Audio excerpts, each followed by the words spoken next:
Here's another Pickled Punk segment. Enjoy. With Howard not allowing Michelle to leave the bunker, if you think there's a finite amount of resources, he would be welcoming or at least be more open to the idea of her leaving. If I have a bunker and I gotta be there for a year, 2 years, I've invited you in, I've nursed you back to health, and you want to leave? Fucking leave. I don't care. In fact, if you leave, then I have more resources for myself. True. He doesn't allow her to leave and keeps her in there and doesn't allow that as an option. Is that a matter of him being compassionate and keeping people from making poor decisions for themselves? I'm not sure. The other question I had is, if the dude, Emmett, decides to leave, and would he have stopped Emmett? If Emmett's like, I'm getting the hell out of here. He was very complacent and comfortable there, so he didn't make that gesture. But if Emmett was like, I'm out of here, like, get me out of here, do you think, Howard would be like, go for it. Get the hell out of here. I'm fine with that. I don't have an answer to your question, but I just want to point out that Emmett fought his way in. Right. Howard tried to keep him out. Right. Oh, I didn't catch that piece. Yeah, that was, Howard wanted to be in the bunker with Michelle. That was his game plan. Yeah, he saw her on the way there. He kidnapped her, ran her off the road, came in with it. Emmett bursts his way in after he's closing the door to seal it up. If Michelle hadn't have been involved and he was not even on a subconscious level trying to maintain an air of normalcy, Emmett wouldn't have made it through the day. Emmett is as an outsider just coming in. I feel that Emmett's survival up to the point that he survived was all based on him not wanting to have Michelle see him kill Emmett just out of cold blood. First opportunity he had to, in his mind, righteously kill Emmett went into Tupperware. Why nurse Emmett back to health? Why not just kill him before Michelle even wakes up? It didn't really look like there was a lot of nursing going on. Emmett busted up his arm getting into the bunker, and he's laying in a corner behind some shelves. Yeah, with like a t-shirt arm brace on and a big exposed wound on his shoulder. Meanwhile, Michelle is in the pink room on a mat with a blanket, an IV hookup to her. Granted, she's chained to the wall, but she's got a whole medical setup going, and Emmett's basically just been shoved into a corner until he can be dealt with. Yeah, I think to answer what you're going back to, John, he's a predator. I think that's like pretty clear, and so he wouldn't necessarily let her leave because that's his MO. He's going after her. So I think, though, that if Emmett came up and said, hey, I'm leaving, he would have very graciously pushed him out the door. Yeah, he killed him, like you said, in the end. He ended up killing him. He doesn't give a shit. You said questions. Oh, yeah. I got plenty. Did we answer? I got a question, too. I don't remember what the original question was. My initial question was if Emmett wanted to leave, if Howard would let him leave. And it sounds like you summarize it as yes. If Emmett said he wanted to leave, Howard wouldn't have given a second chance. I thought that, with the female, it was more of a coercive, you're not leaving no matter what. I didn't know if he'd extend that same rationale to the male, and I don't think he would, based on what you guys had said. I didn't catch that piece. I wanted to clarify the timeline. So when that lady came to the door, who had just recently left her car and smashed her face into the glass trying to get in, I think either later that day or the next day, Howard said something about that as of Friday, kindness and generosity are antiquated customs. That was just Friday. So if he just says as of Friday, that means they haven't been there for an entire 2 weeks. If I refer to Friday, that means it has only been 6 days. Most recent Friday. Yeah, at max. And that was about midway through the movie. So I don't think the movie was only a couple days long. Yeah. They were talking about... they only had 2 meals, I think, in the whole movie. Well, there was that scene with the music. I think that was meant to imply that some time had passed, maybe a couple months. Oh, yes, when they were doing the puzzle. Yeah. But was that puzzle piece before or after as of Friday? That was after. It had to be after because that's when she gets comfortable with the whole situation. Yeah. Yeah. So, because it was after. But he also she hits him in the head with the bottle, and that cut is still visible on his head. It's visible, the whole time. but it's it has to be more than 2 days. Healed. Yeah, she sews it up, and at the end, he doesn't even have a Band-Aid on it. So it's maybe, but it's still only a couple weeks. The whole timeline. Yeah, it's at most I would say 2 weeks. But I think that's sort of kind of the part of it's done on purpose, right? It's like a confusing. You don't know what the timeline is, in the same way that the people in the movie don't know what the timeline is. Well, right? even she doesn't Emmett is saying it's hard to tell whether it's day or night when you don't have any windows. So here's my thought and my question, my hard-hitting question. Put yourself in the same situation.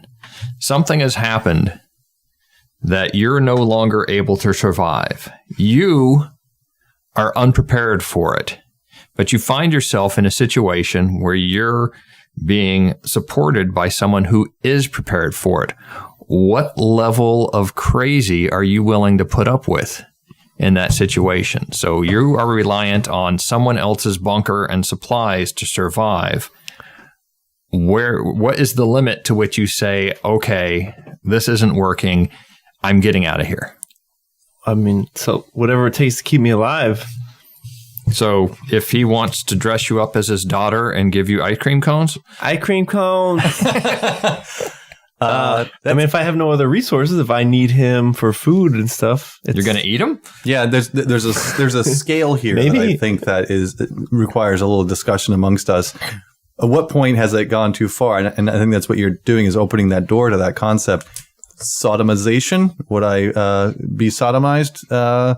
Maybe. I mean, if I touch my butthole. Yeah, it's only I touch my butthole. If I'm faced either feeding off this guy's supplies and staying alive, or sodomization, I would probably go that route. The S. The S, the D. What options do I have? I mean, to what extent? I think it would bounce between the value, or at least whether my lifestyle here is worse than me just being dead or having a high risk of death. So at what point do you make a play for power? He's got the pistol. You don't. Is there a level to which you decide, okay, well, I'm not willing just to get up and leave and have a 90% chance of death, but what if I make a play for the gun and have, say, like a 60% chance of death? Which is tough to calculate. There's always the avoidance of risk. As humans or any animal, you want to reduce risk. So you'd have to have at least a high probability, higher, maybe I guess 30% probability that I could pull it off. I'd go 30. Rate? Yeah, 30% success rate. I don't think that factors into what animals do. Well, it's more of a human trait. I mean, animals wouldn't contemplate it, but I think instinctually they would decide whether drinking from this pond is worth the risk of being eaten by an alligator. Maybe? No? Maybe? I've seen a lot of YouTube videos. Maybe?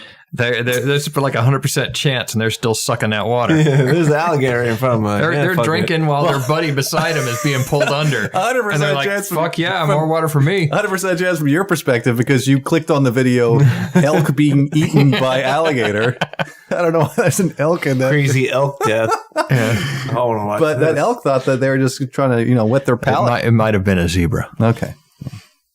I agree with you. There has to be some sort of understanding of whether or not they're going to make it. But what was the question? The question is at what level do you either leave or make a play for power? Yeah, I think I'd placate for a very long time, just personally. Mm-hmm. I think I just have a belief that we're going to make it out. But I think in the terms of the movie, too, it depends on how real you think the situation is.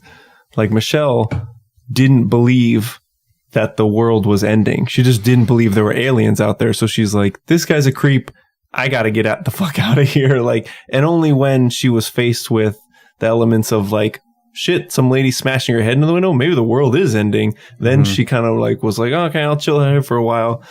But then she saw evidence that indicated that he's a creeper, and she's like back to like, fuck, anything's better than like being in here. I got to get out. Yeah. So it's like Can skew the scale depending a little bit. on what you See, that's my thought process on it is at that point when she decides she's going to make a environmental soup out of 2-liter bottles. Soup? Yes, an environmental soup. Just wondering. soup is Out good. of 2-liter Doesn't bottles. help you, Just think though. how when she's been sweating in that thing for a while. There's some environmental soup going on. Yeah.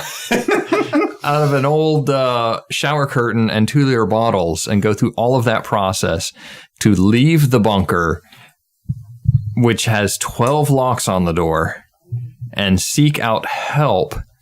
Why wouldn't the two of them just decide, let's hit Howard over the head with something heavy and take the gun? A lot of H's. Howard over the head.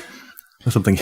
It just seems to me that seems to be a small plot flaw in it. Obviously, it's the mentality of the character. But personally, I would lean more towards subduing Howard at that point, since it's a 2-on-1. But keep in mind, it's a smaller female and a guy, and he has his arm in a sling the whole movie, so he's injured. So that He couldn't even feed himself at times. Well, she took him down with a Yoo-hoo bottle in the beginning. she did to the face.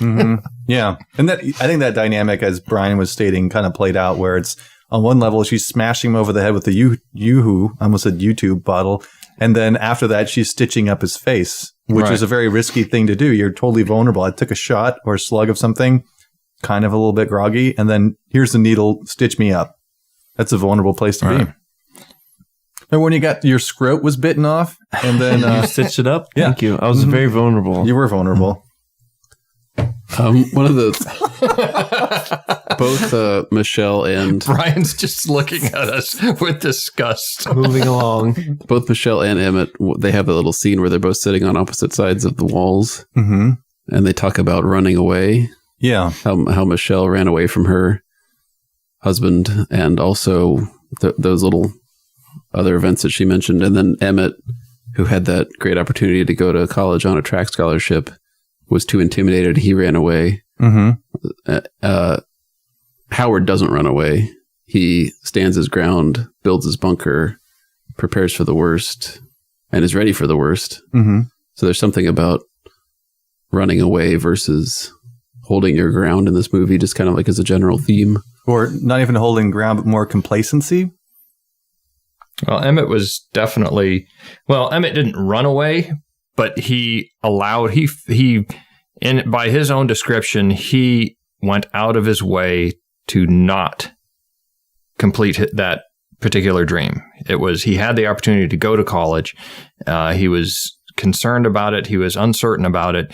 So he purposefully avoided that situation, not so much from complacency, but more from a fear standpoint, more from a victim standpoint. And you've got Howard, who's a predator, and I've seen things where they talk about don't be a victim, and that your body language and the way you do things can make you more susceptible to muggings and carjackings because the predator picks out the weak victim. Mm-hmm. And thinking back to Michelle's actions in the gas station, she was fidgeting around. She was looking behind her. When his truck pulled in, she's giving it the nervous glances. She may have, and I don't know if that was the director's intention, advertised herself as a victim, which is why she was brought into the equation. Emmett is a victim. And I'm sure if he's been working on the bunker all the time that he worked on the bunker, helping him build it, I'm sure that Howard knew that he was a victim. So that may have had something to do with him allowing Howard to fight his way into the bunker, was that together, the two of them being victims were not as much of a threat to him as they could have been. If they were two people who were more aggressive, then I think the movie would have played out very differently. And I think that what seemed like a throwaway statement when Emmett was confessing to having the scissors when he didn't have the scissors, his confession was that I wanted to have the gun so that the female would feel more Michelle respect me like she does you. Right. I mean, that felt when I first watched it like a throwaway statement. I think in retrospect that had more value than I gave it credit for. It kind of speaks to what you were just saying. Yeah. And if he was a more aggressive personality, that whole situation wouldn't have turned into a confession, but rather an opportunity to, take power as opposed to surrendering power in order to protect yourself or to protect Michelle. So you're saying that in a different personality might have said, Michelle has the scissors. She's trying to escape. She has a suit made out of plastic. Yes, a suit made out of your shower curtain. Mm-hmm. No, I think a different personality would have found something heavy locally to them in the room and attacked at that point. Oh, like physically aggressive. Right. Huh? He's reached a point in the situation where the discovery has been made. Something is going to happen. He has the option at this point of either confessing and apologizing and appearing weak to try to supplicate Howard to go aggressive. Thank you. I'm not 100% sure it was used properly. I don't know either. I think it might be. I mean, maybe some of our viewers can let us know. They're listeners. Or to go on the aggressive and say, okay, well, I've been found out. There's really not a lot left here for me to lose. I might as well attack Howard and get the gun. Because the gun is shown a couple times. It's kind of low key, but the gun is a strong key to power in that situation. The gun plays its own character. And I did settle down. that they address the fact Mr. that Gun. You see a lot of TV shows, you see a lot of movies where they fire a gun in an enclosed space like that and everything goes on as normal. Makes a lot of noise. And I liked how they had the ringing of the ears effect to kind of show the fact that it would be very disorienting to have that go off in an enclosed space, especially for the people who weren't expecting it. I mean, when Brad climaxes is what it sounds like. It's deafening. Well, that's because he's got to blow the cork off. Oh, God. I always wear a condom. No, it's just dead skin caked on. Okay. So, I just, hey. going back to the running away versus holding your ground thing, and just something Jim said, like the better option would have been for Michelle and Emmett to actually try to get Howard's gun or to somehow poison him or kill him in his sleep or something. Instead, they cook up this plan of running away, and only one of them can run away because there's only enough material to make one. That's true. Suit. So it's something about cowardice versus dominance. The dominant move and the smarter move would have been for the two of them, being two, to try to achieve dominance over the one, Howard. But instead, they don't do that. It plays a theme. They may have actually underestimated Howard at that point, too, because I didn't really think about it until just now when you said that. But they're going into the plan knowing that one will escape and the other will be left behind. So they have to be thinking about, well, the person left behind, what is Howard going to do? And I would think that if they felt that the person left behind, Howard would immediately kill out of anger, they probably didn't see Howard as big of a threat as he truly was until he shot Emmett. Emmett obviously saw it at that point. And Michelle had a pretty cool idea of what was going on. Right. But why on earth would you risk running out into a toxic environment? They don't know it's an alien invasion at that point, but presumably it's the Russians or some foreign terrorist. Yeah. You know, why would you choose that versus trying to have a scuffle 2v1 versus Howard to and then control the bunker and stay there? Control the bunker. I didn't even see that as an option. Yeah.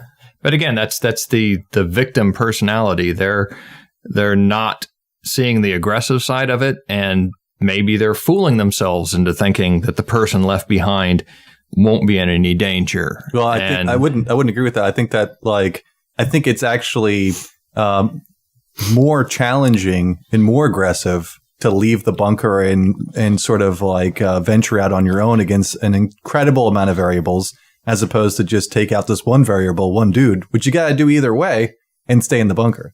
So I think it's more adventurous to leave than it is to take out Howard and stay, because you got to take out Howard either way. Right. Well, I think not necessarily. I have anxiety disorder. And confession time. Mm-hmm. I have anxiety disorder. Mm-hmm. PPP real leaving.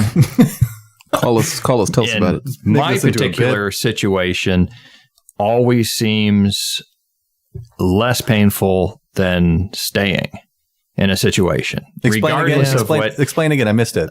Well, if there's a potential confrontation, the aspect of leaving the area of the confrontation generally seems better to me than the confrontation. It does not matter what is involved in leaving the confrontation. That aspect has a stronger ring to it. I spent years being able to avoid that, but it's still there. And I would have to think in the victim mentality, your options are stay and fight or leave. It doesn't matter what's outside that door. You're no longer inside the door. So the mentality is, whatever is out there isn't currently in my face causing me a problem. So what is in here is. So I got to get out. But the funny thing is that at the beginning of her captivity, she does fight. She sharpens the first thing she does harpoon to try to stab him and attacks him another time too. I see.